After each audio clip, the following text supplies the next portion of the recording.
Thank you. When I was teaching, the deal was anybody who was more than 40 miles away from us when they came in became an expert. All right, I don't live more than 40 miles from here. I'm not an expert. I've been working for almost a year now at trying to get as much information as I can get on recycling in this area, what does and does not work. So that's what I'm going to try to pass on to you, how to do this. So you say you already recycle. Do you ever wonder if everything you put into your curbside bin or at drop-offs actually gets recycled? Yeah. Thank you. Do you ever wonder about all those materials that are not accepted in your curbside bin or at drop-offs?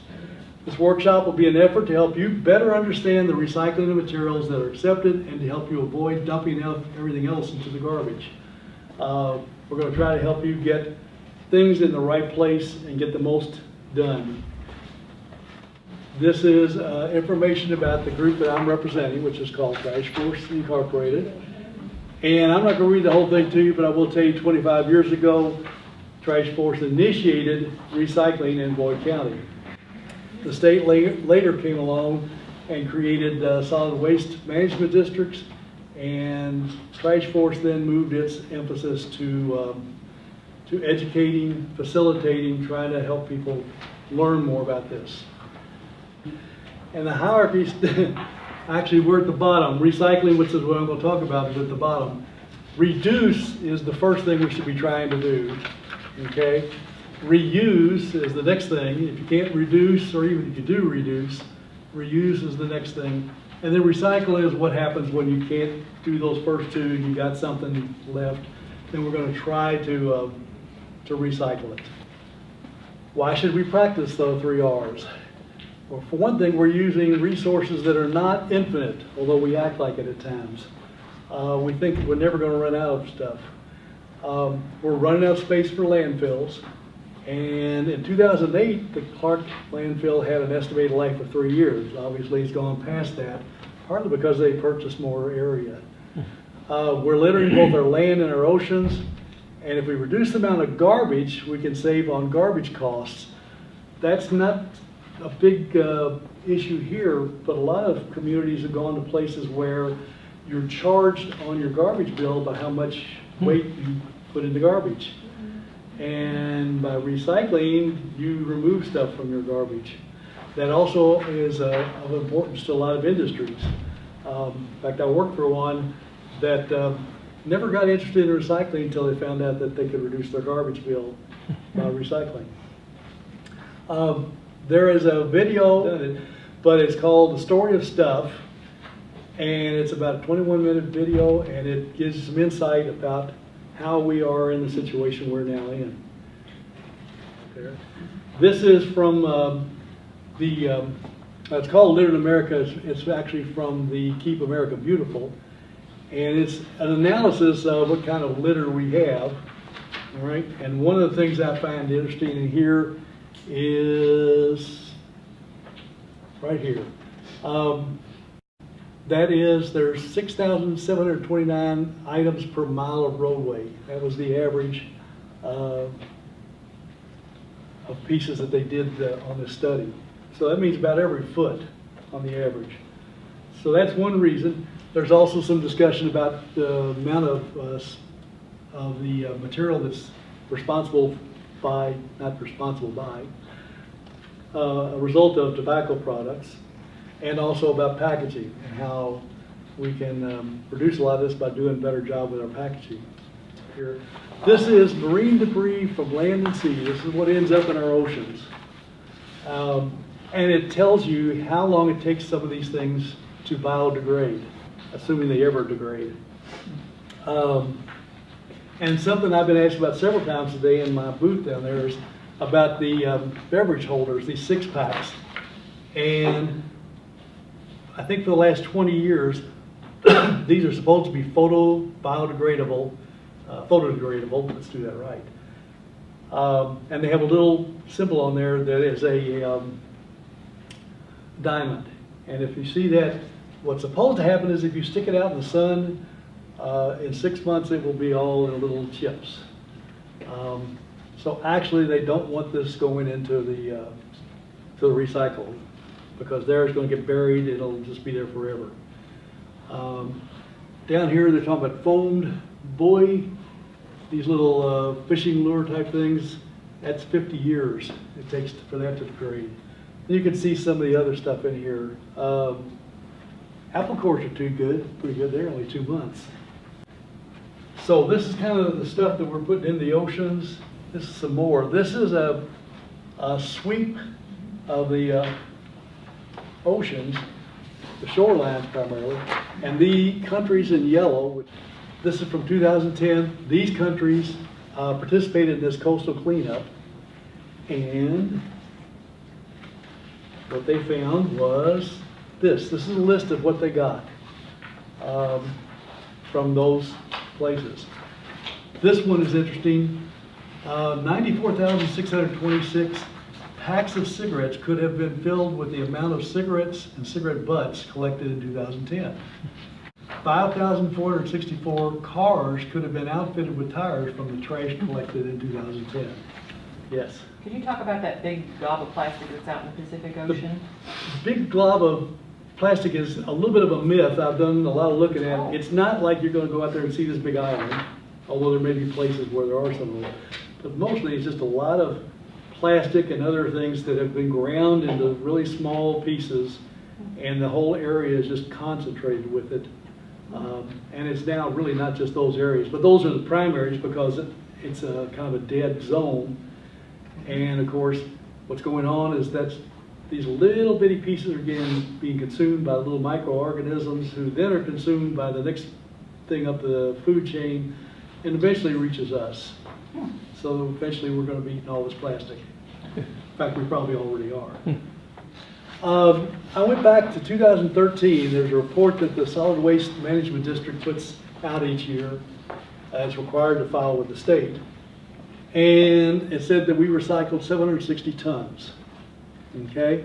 And from the landfill information, which they also did, but which unfortunately was 2010, the last year I could get it, Floyd County was a source of 24,338 tons of municipal solid waste. That's not business, industry, that's municipal solid waste.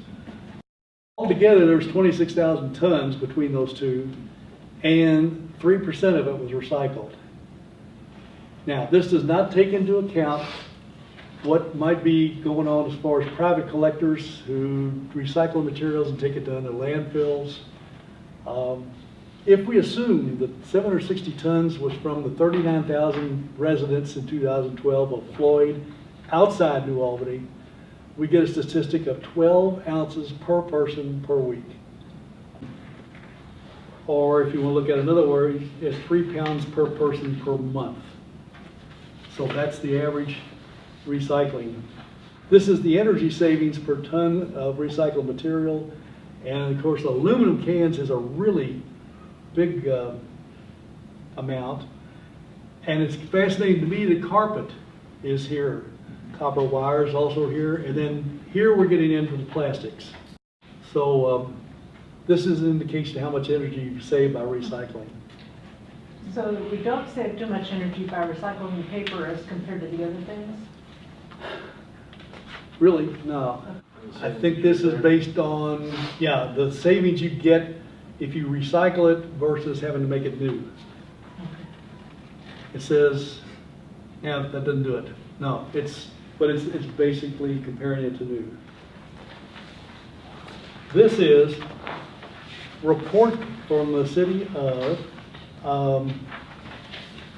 Brooklyn Park. Brooklyn Park's the 6th largest city in Minnesota. It's north of Minneapolis, and it's got about 78,000 people. Altogether, it's about the same size as Floyd County, as far as population. And this is a report they get every month.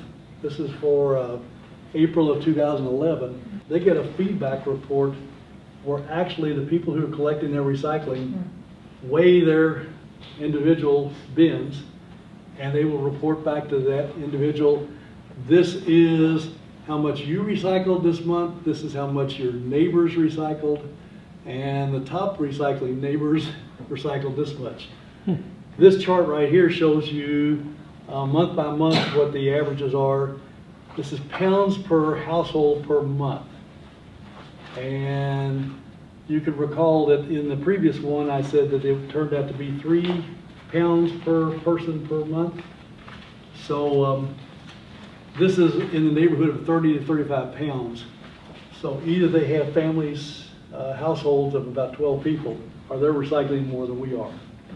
Or maybe they're consuming more. That may be too. But probably not. And actually, I don't have the information in terms of what they're putting in the garbage. Right. Hopefully that's down. This is an explanation of the 6 symbols of plastic, PET, PET, HD, PE. This is number 2. This is what most of your plastic bags are made out of. Vinyls. This is low density polyethylene, which is another source of plastic shopping bags. And then polypropylene, and the big one, polystyrene. Okay? And this is an explanation of what they're all about. And it's got some good advice in terms of what kinds of things they're used for and whether to avoid them. Okay? And down at the bottom, they have some things that are not accepted. Okay? And one of the things that's interesting in here is they're talking about cardboard, and notice that they flattened their cardboard, and most collection people would like to have you do that, not leave it in a box form. They also say that no waxed cardboard, and I don't think that's entirely true. We've discussed that. Would that be like the little cardboard box your Weight Watchers frozen meal comes in? Is that waxed cardboard? Maybe. First of all, they're talking about corrugated cardboard. Okay. Corrugated. But what is most likely is beer bottle. If you get a case of beer, or pizza boxes. A lot of pizza boxes have this shiny surface on them. Oh, yeah. That is actually considered waxed, and it's there to strengthen it. And it means that when they go to start the recycling process, it's a little bit tougher for them to recycle it. Okay? But as far as the smaller containers, which are really not so much corrugated cardboard, they're more like just a heavy paperboard, they can go in here. What's Okay. this? You're getting ahead of me. Keep your hands out of there. I'm I'm not going to send you to the corner. And we're now going to have a quiz. Which somebody couldn't keep their hands out of. Guilty. So this is supposedly my recycling, all right, potential recycling. And I have some categories. I've got these set up based on not for people with a with a bin, but primarily for people who drop off in the county. It's not going to make a big difference, but here we go. Cardboard. In the case of people in the city, you just put your cardboard in with everything else. In the county, it's a separate place. Glass, same way. Single stream is pretty much everything else. It's everything that was on that poster. And then this is stuff which is, as far as we're concerned, in this place in time, is not recyclable. Okay? So I'm looking for 2 volunteers to have about 5 minutes to go through my stuff and see if they can put it in the right place. So I have curbside in New Albany, but if I did separate my glass into a separate receptacle, that would be better for them? I don't know if it would be for New Albany because they're probably going to dump it all in one place anyway. Okay. Well, who wants to help me sort them? I All can't do it all I by want you to myself. do is just put where you think they belong. All right? Okay. And who's got you got a stopwatch on that or something?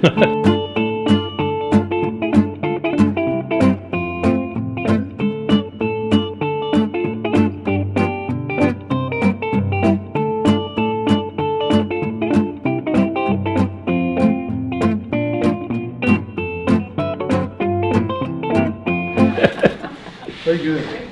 Oh gosh, and here I was worried it wasn't going to be enough time. And how do we do? You gotta grade us. Oh, we're going to grade you, but not yet. Okay. We're going to Now, let me get the second set of handouts. Oh, there's more. There's more, but I didn't want to give it to you ahead of time because then you would have known. to- Just like a teacher. But now, some of you who visited my booth earlier already know what's going to happen, I think. I say my booth. Oh, heck, I'm at the...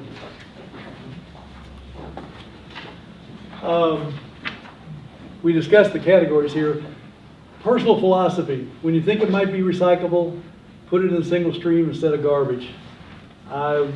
We had this discussion too a couple times this morning, that to me, it's better to take a chance that it might actually get recycled than to just automatically throw in the garbage. Because the worst thing that can happen is if it's not going to get recycled, it'll go in the garbage.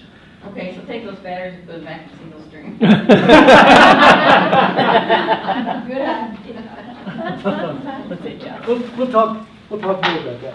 Actually, I didn't have that when I walked in today. Carol gave those to me. Great. And another thing, for some materials, clean and dry is more important than others. Cardboard. There are certain things that they can deal with the, stuff on the material because you're going to heat it up and burn it all off anyway. Most stores will tell you they accept plastic bags, and that's about as far as they go. One of the things I want to note here is plasticfilmrecycling.org is a great website for information about this whole topic. And also When what you say plastic film, could you explain what that means? Do what now? Plastic film, what do you mean by plastic film? Plastic film, I mean basically real thin sheets of plastic. These are all number 2 or number 4 plastics, and some of this is the same thing as like your dishes, some of this kind of stuff is. Now watch out, that's number 1. I would pick that up. But I mean, some of those milk cartons I think are number 2. But this is when it's in a real thin film. It's the fact that it's in a real thin film is why they don't want to deal with it, okay? But there's stuff in their value. So this is a set of examples of things that they will collect, all right? So for instance, they will take this. That's bottled water. They will take this. Those are air pillows. This is the county, but not the, No, this is neither the city nor the county. This is, you have to take it back to a store. This is a hefty bag, but Ziploc, same way. They can actually be recycled. if it's clean. If it's clean. Bread bag, newspaper bag, cereal. Those are wax. Do what? Are those wax bags? What they call wax? I don't know. You call that wax? Probably, it's like wax paper. Yeah. I can tell you that over here, we're going to discuss this some more, but there's a symbol on here that tells you that you can recycle the paper, the box in with paper, and you can recycle the bag, which is plastic, but you got to do the same thing that you got to do with these other ones. We're going to talk about that. All right, these are all correct. Okay, although we will talk about the one a little bit more later on. Great. Batteries, you can put them in there, but in reality, these are alkaline batteries, and the sad story is they really can be thrown in the garbage. That they're considered not to be hazardous, but they're not enough value to make it worth recycling. I predict someday down the road they will find a value for all these chemicals, and they will come back and mine all of our places to get them. This is actually cardboard, and I've gotten several different opinions, but one of them is that it works fine in with the corrugated cardboard. It's a good alternative for the styrofoam, but it also will work in single stream. You can't really go wrong if you do one or the other.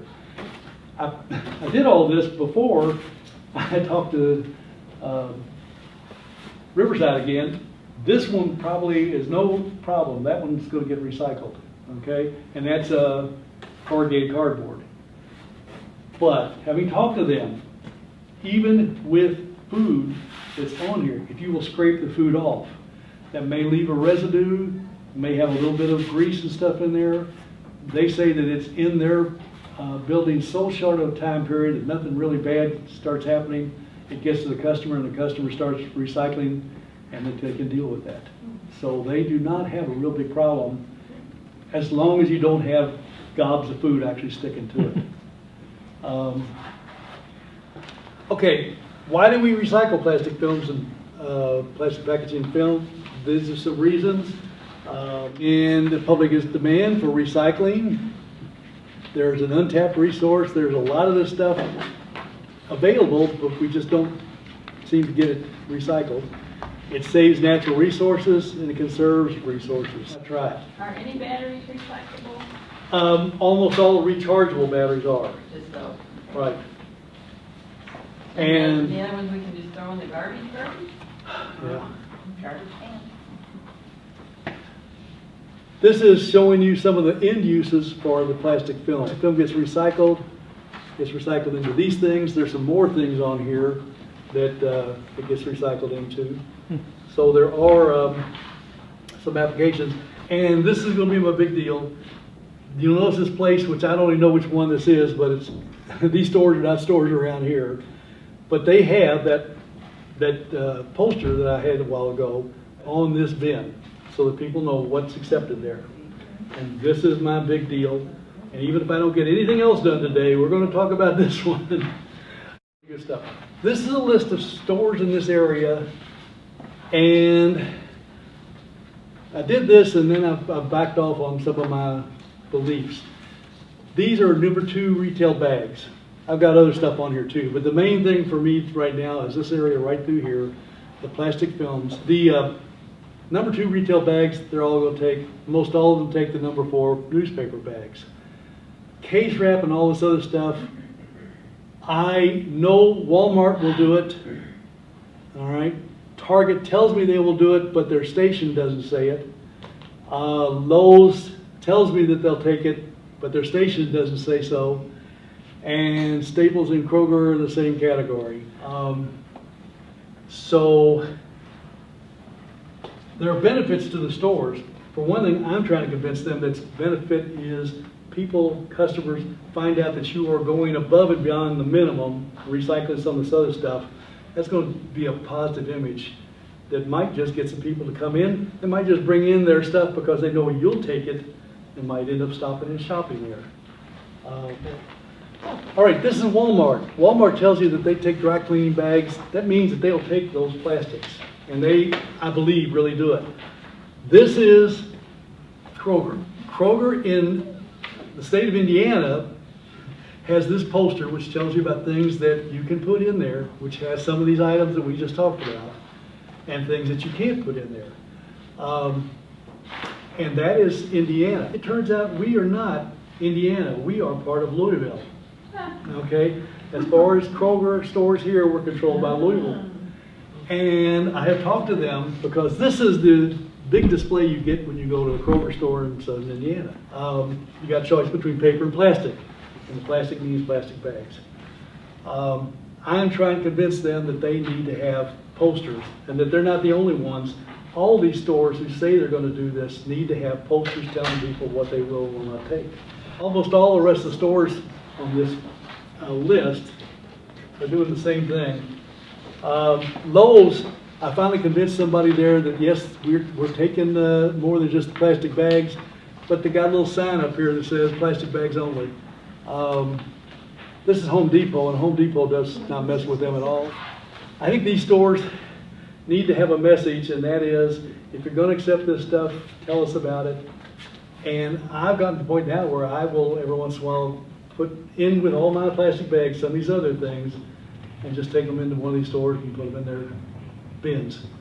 And if they catch me and they do something bad to me,